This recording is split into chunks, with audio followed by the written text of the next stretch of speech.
नमस्कार, मैं संदीप तिवारी। पिछले 10 से अधिक वर्षों से शिक्षण का कार्य कर रहा हूँ। आप सभी को पढ़ा रहा हूँ, अलग-अलग भर्तियों के लिए प्रिपरेशन करा रहा हूँ। मैक्सिमम वो भर्तियाँ जो यूपी स्टेट की थी, इसी का एक मुहर हमारे ऊपर लगा दिया गया है कि आप यूपी स्टेट की भर्तियों की प्रिपरेशन कराते हैं। तो करा रहा हूँ पूरे कॉन्फिडेंस के साथ। इधर बीच भी लगातार मैं प्रिपरेशन करा रहा हूँ, पूरी टीम प्रिपरेशन करा रही है। लेकिन जिस भर्ती को लेकर के हमेशा से एक उत्साह रहा है, जिसमें एक हमेशा से लगाव रहा है, वह है शिक्षक भर्ती की प्रिपरेशन। शिक्षक भर्ती की तैयारी के छात्रों की संख्या हमारे साथ सबसे अधिक है। इस बात को मैं जानता हूँ। उनका विश्वास भी हमारे पास सबसे अधिक है, इस बात को भी मैं जानता हूँ। उनको यह पूरी तरह से भरोसा है कि मैं उनको गणित सिखा सकता हूँ। मैं उनको गणित पढ़ा सकता हूँ जो उनके लिए सबसे चैलेंजिंग विषय के रूप में है। 2020 के बाद लगातार आपको नाकामी, मायूसी, हताशा दिखी क्योंकि भर्तियां नहीं दिखी। 21 के यूपी टेट के बाद आपको पात्रता परीक्षा नहीं दिखी। अलग-अलग स्टेट में जाकर के आपको भर्तियों के लिए प्रयास करना पड़ा। चाहे वो सेंट्रल स्टेट की परीक्षा हो या अलग राज्यों की बीपीएससी या एमपी या रीट की परीक्षा में जाके पार्टिसिपेट करना पड़ा। ये दुर्भाग्य था कि यूपी के छात्र कहीं अन्य राज्य में जाकर के अलग-अलग परीक्षा की तैयारी करें। लेकिन आज दिल को तसल्ली मिली है। आपको जितना सुकून मिला उससे कहीं कम अधिक मतलब कम हमको नहीं मिला है, ठीक है? उससे कहीं ज़्यादा सुकून मिला है, इसलिए नहीं, इसको आप जोड़ सकते हैं ज़रूर एक मतलब आप एक ऐसे कह सकते हैं कि हम आपको पढ़ाएँगे तो हमें आर्थिक लाभ होगा। बिल्कुल ये पक्ष है और इसका एक आपस में कोऑर्डिनेशन होता है। इसमें कहीं से छुपाने की बात नहीं है। निश्चित तौर पर अगर हम आपको पढ़ाएँगे तो हम आपसे फीस लेते हैं और वही हमारा ज़रिया है अपनी सारी चीज़ों को सर्वाइव करने का। तो ये हमारा पेशा भी है, ये हमारा कर्म भी है, ये हमारा धर्म भी है, ये हमारी नैतिक ज़िम्मेदारी भी है कि हम आपको शिक्षित करते हैं और शिक्षा के बदले एक शुल्क लेते हैं और आपको पढ़ाते-लिखाते हैं। यूपी टेट, सुपर टेट को लेकर के ये जो अपडेट है, ये तसल्ली देने वाली है, सुकून देने वाली है, हमें भी और आपको भी। आपको भी है तो हमें उससे भी कहीं ज़्यादा है, जैसा कि मैंने आपको बताया, चाहे आप उसको जिस पर्पज़ से देखें। चाहे उसे आपको सफलता दिलाने के पर्पज़ से देखें, चाहे हम अपने कार्य में और तेज़ी ला सकें, इस पर्पज़ से देखें, मतलब प्रत्येक पॉइंट से हम इस पर बहुत खुश हैं और रियली यूपी टेट और सुपर टेट के लिए हमने जो प्रयास अभी तक किए हैं, उसका फल आगे आपको भी मिलेगा और हमें भी मिलेगा। हम यहाँ पर आज से इस एक्टिविटी को प्रारंभ करेंगे, पढ़ाना-लिखाना भी हम जल्द ही शुरू करेंगे, लेकिन सबसे पहले आप आज का जो अपडेट आया है शिक्षा सेवा चयन आयोग की तरफ से, जो इतने दिन से सुस्त पड़ा आयोग था, एक डेट उसने दी पहले यूपी टेट की जनवरी परीक्षा के लिए, वो तो निकल गई मान लीजिए, लेकिन फिर से एक डेट आई। मेरा कोई वीडियो आपने नहीं देखा होगा, मैंने सिंपली अपडेट किया था। मैंने इवन कैलेंडर्स के ऊपर भी कहा था कि ये कैलेंडर नहीं है, 6 महीने का कोई अपडेट कैलेंडर नहीं होता। कैलेंडर 1 साल का होता है, लेकिन उसको आप एक अर्धवार्षिक कैलेंडर के रूप में देखिए। कल से ही कुछ सूचनाएँ मिल रही थी, अपडेट्स मिल रहे थे, लेकिन अब ये कोई बचपना तो है नहीं कि हम बच्चों जैसी हरकत करें आकर के हम हर चीज़ को आपके सामने प्रेज़ेंट करते रहें।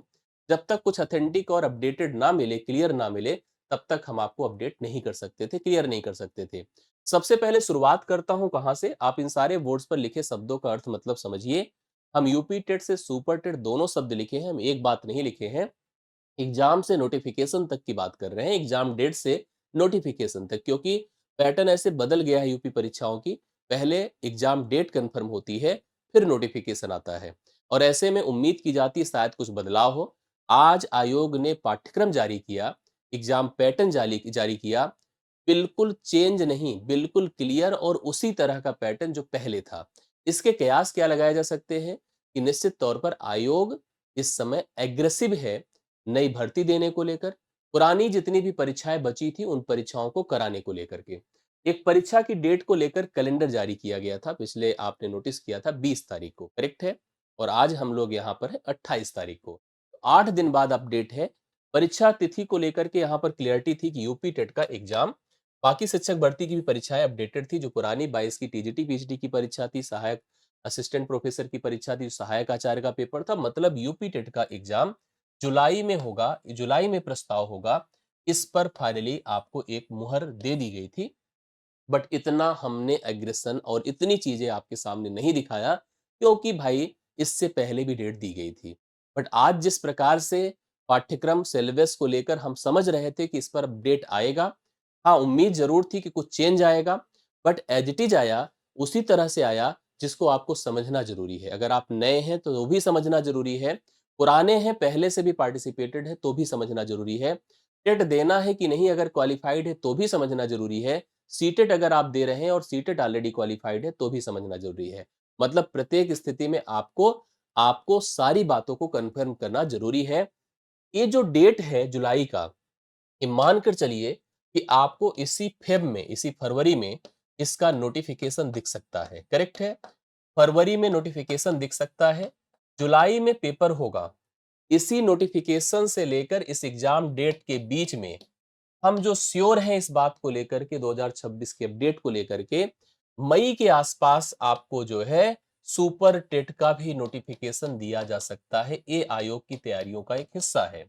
अगर सुपर टेट का नोटिफिकेशन देगा तो निश्चित तौर पर इसके 2 महीने बाद अर्थात अगस्त सितंबर के अराउंड आप इसका एग्जाम भी देख सकते हैं। बहुत लंबा समय नहीं खींचेगा, इस बात को दिमाग में रख लीजिए। अब ये तो रही बात परीक्षा को लेकर, अपडेट्स को लेकर के। अभी इसमें ये भी ध्यान देना है कि क्या सुपर टेट ही, क्या जूनियर नहीं, इस पर भी बात करते हैं। और भी जो चीजें हैं उसको क्लियर करते हैं। फर्स्ट ऑफ ऑल, जो आयोग ने आज पाठ्यक्रम जारी किया उसकी बात हम लोग क्लियर करने चल रहे हैं। पाठ्यक्रम में अगर आप नोटिस करेंगे, अब आते हैं पाठ्यक्रम को समझते हैं। पाठ्यक्रम में सबसे पहले हम यूपी टेट का पाठ्यक्रम लेते हैं। यूपी टेट जैसा पहले होता था उसी प्रकार से ही पहले 1 से 5 का पाठ्यक्रम है, जो आपका प्राइमरी के लिए है, पेपर 1 के लिए है, और जो आपका 6 to 8 है अर्थात तो जूनियर के लिए है। दोनों की परीक्षा कंफर्म है, आपके सामने अपडेटेड है। मैंने पहले भी बताया कि जुलाई में एग्जाम है, ठीक है। अब सबसे बड़ी बात आती है कि सर चलिए पाठ्यक्रम भी मैं आपको दिखाता हूं, लेकिन इसके पहले आपके मन में आता है कि सर मेरा सीटेट क्वालिफाई है, तो क्या मुझे यूपी टेट देना चाहिए? बहुत सारे जो अध्यापक हैं, आप सबको पता है कि वो भी यूपी टेट में पार्टिसिपेट करने जा रहे हैं, क्योंकि उनके ऊपर भी एक क्वेश्चन मार्क लगा है जिनका यूपी टेट कन्फर्म नहीं है, जिन्होंने पात्रता परीक्षा क्वालिफाई नहीं किया है। यूपी टेट इसलिए जरूरी है क्योंकि ये स्टेट एग्जाम है। यूपी टेट इसलिए जरूरी है कि सुपर टेट के नोटिफिकेशन में अगर गुणांक ऐड किया जाएगा, अगर इसके मार्क्स ऐड किए जाएंगे तो इसके मार्क्स की वेटेड बढ़ेगी, इसके मार्क्स की वैल्यू बढ़ेगी। इसलिए यूपी टेट आपको देना पड़ेगा। पिछले यूपी टेट से कंपेयर मत करिए, इस बार यूपी टेट अगर आपको फोकस करना है, मतलब अगर आपको भर्ती देखनी है तो यूपी टेट पर लगिए, ठीक है। यूपी टेट पर लगिए।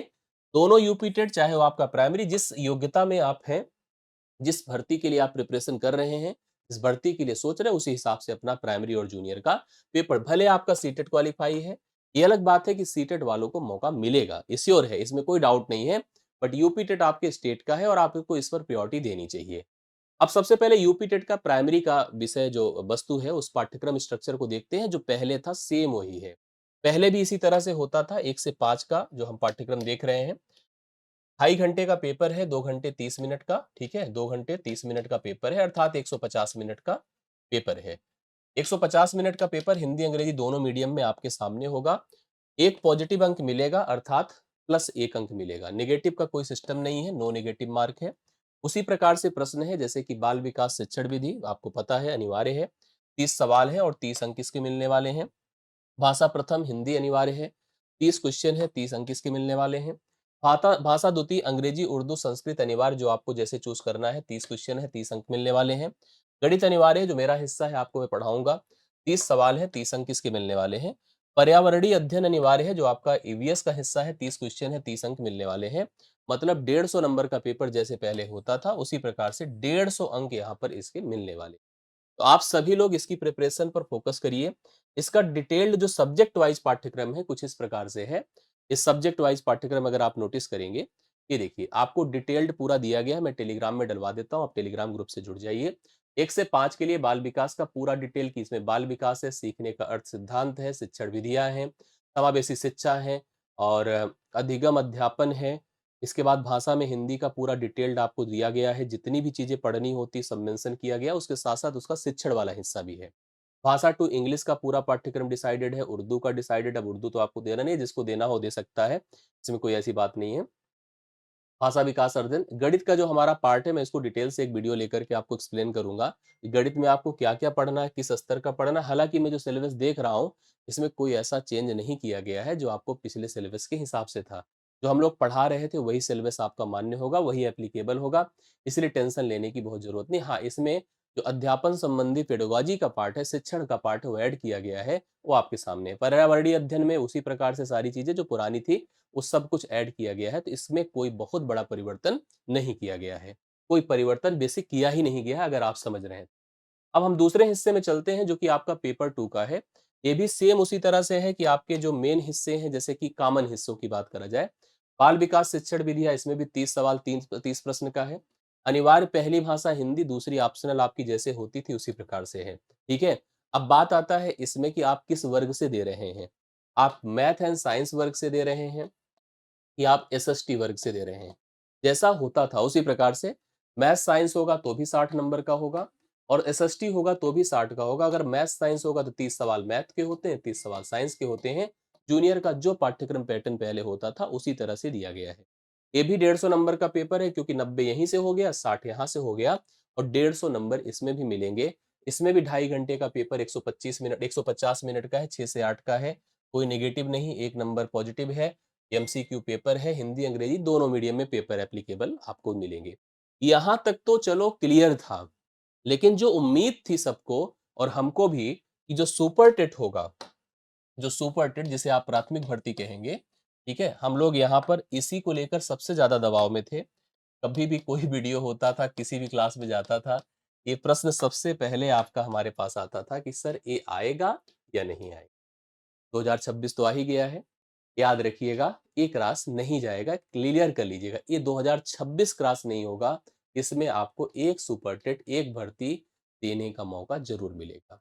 अभी मैं डिस्कस करता हूं उस पर क्या होगा। पहले आप इसके पाठ्यक्रम को देख लें। मैं भी अपना विषय पढ़ाता था तो मुझे लगता था कि it's very good and very prescribe decided पाठ्यक्रम, बहुत ही बेहतरीन पाठ्यक्रम से में एक है। अगर मैं मैथ भी पढ़ाता था तो उन हिस्सों को कवर करता था जो किसी एक कम्पिटिटिव एग्जाम का सही तरीका हो सकता है। यहाँ पर कुल 14 विषयों में, यहाँ पर कुल 14 विषयों में, 15 विषयों में पूरी की पूरी आपकी कुंडली, जैसे होता नहीं, सब कुछ समाज योजित किया गया है, सब कुछ ऐड है। मतलब आपको इसमें किसी वनडे एग्जाम्स की प्रिपरेशन की तरह मैथ, रीजनिंग, इंग्लिश, जीएस पढ़ना है। किसी भी सिविल एग्जाम्स की तरह कंप्लीट जीएस पढ़ना है। किसी टीचिंग एग्जाम्स की तरह लैंग्वेजेस पढ़ने हैं। आईटी जैसे यूपी ट्रिपल एससी कंप्यूटर्स पढ़ने हैं। मतलब ईच एंड एवरीथिंग आपको एडेड इसमें दिखेगा, उसी तरह से जैसे पाठ्यक्रम हमारा पहले होता था, सेम उसी टाइप से। ये भी 2.5 घंटे का पेपर होगा, ध्यान दीजिएगा, ये भी 2.5 घंटे का पेपर होगा। 150 मिनट, 150 सवाल होंगे, 150 मिनट का पेपर होगा।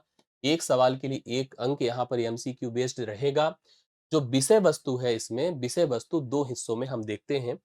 कंटेंट भाषा में हिंदी अंग्रेजी, हिंदी संस्कृत, अंग्रेजी, गणित, विज्ञान, पर्यावरण, सामाजिक अध्ययन। और लेवल देखिए कक्षा 12 स्तर तक, ऐसा नहीं है सामान्य है।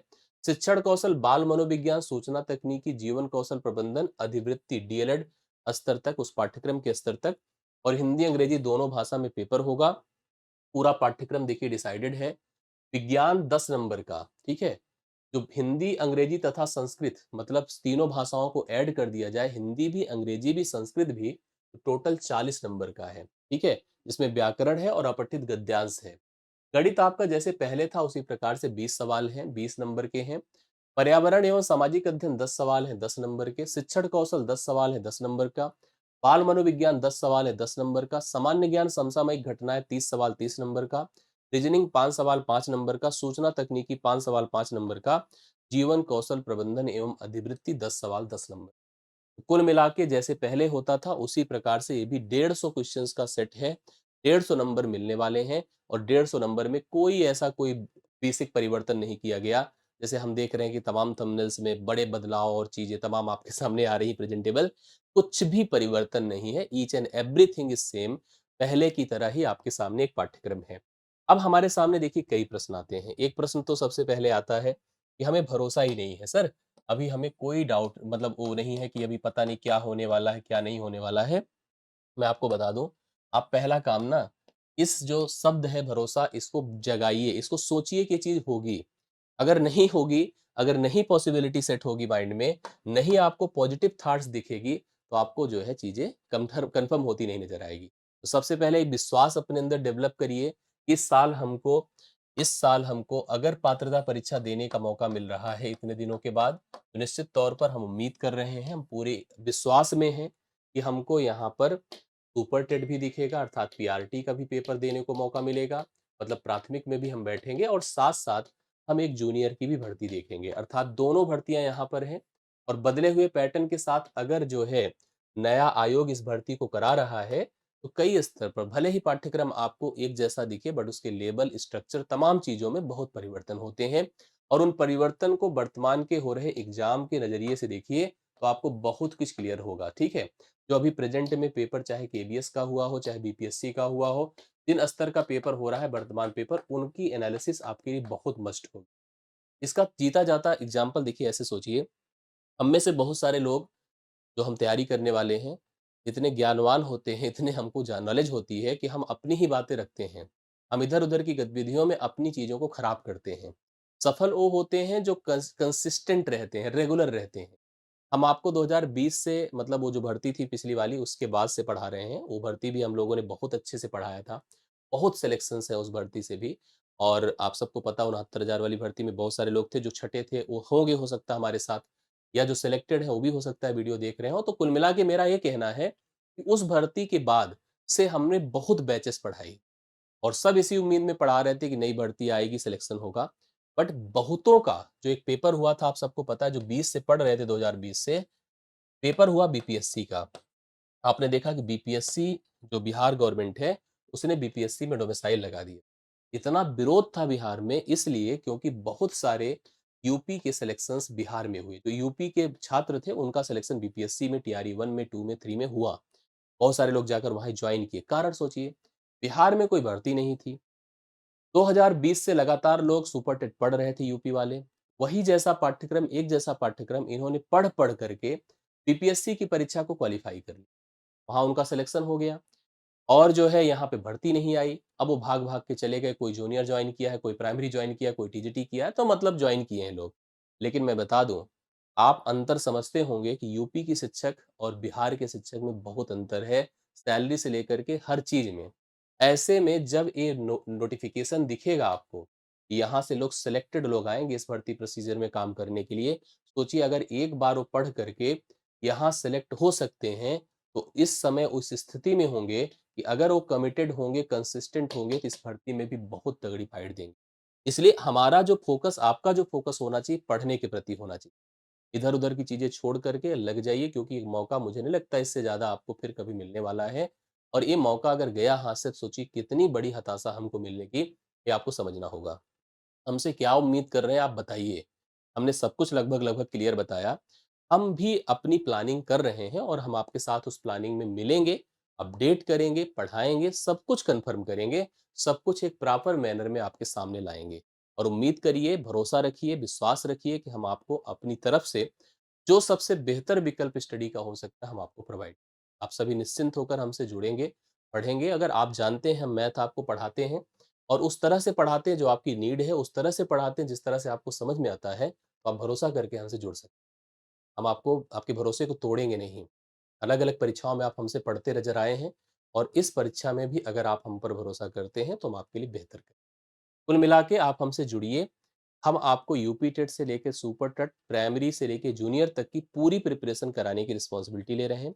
पढ़ाएँगे मन लगाकर, दिल लगाकर और सिलेक्शन दिलाएँगे, ये आपको भरोसा ठीक है? आइए, सभी लोग एक पूरे कमिटमेंट के साथ जुड़ें और अगर जो है आपको किसी भी तरह का कोई डाउट हो, कन्फ्यूजन हो, तो आप हमें कमेंट कर सकते हैं नीचे वीडियो के नीचे और अगर कोई भी क्वेरी हो तो आप हमारा एक नंबर देखिए जैसे हम आपको सर्कुलेट कर रहे हैं 8799214507 आप इस नंबर को सेव कर लीजिए सभी लोग व्हाट्सएप पर और सेव करके जो है इस पर आप हमें अपना मैसेज दीजिए।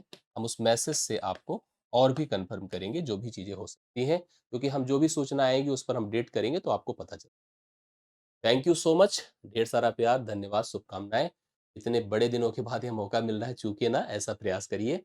पाठ्यक्रम एक जैसा है, पैटर्न एक जैसा है, तो इसलिए बहुत ज़्यादा परिवर्तन नहीं है। लेकिन हम ऐसा भी नहीं कि टेक फॉर ग्रांटेड लेकर इधर-उधर में प्रिपरेशन करें। सारी चीज़ों को छोड़ कर के ऐसे ही लग जाएँ। मेहनत करना पड़ेगा, सही से चीज़ों को ऑब्ज़र्व करना पड़ेगा। वही पेपर पुराने जो होते थे, उसी पाठ्यक्रम, उसी सब्जेक्ट को लेकर के अब जब पेपर होते हैं, तो बदले ट्रेंड में होते हैं। सवालों का नज़रिया, नेचर, वर्डिंग सब बदल जाती है। इसलिए ऐसे मत सोचिए कि सब ऑर्डिनरी वही तरह से होगा। काफ़ी कुछ बदलाव होगा, भले ही वही टॉपिक हैं, वही सब्जेक्ट्स हैं, लेकिन बहुत कुछ बदलता दिखेगा, इसलिए अच्छे से प्रिपरेशन करना ज़रूरी है। थैंक यू सो मच, मिलता हूँ आपसे क्लासेस में और योजनाओं के। Thank you so much.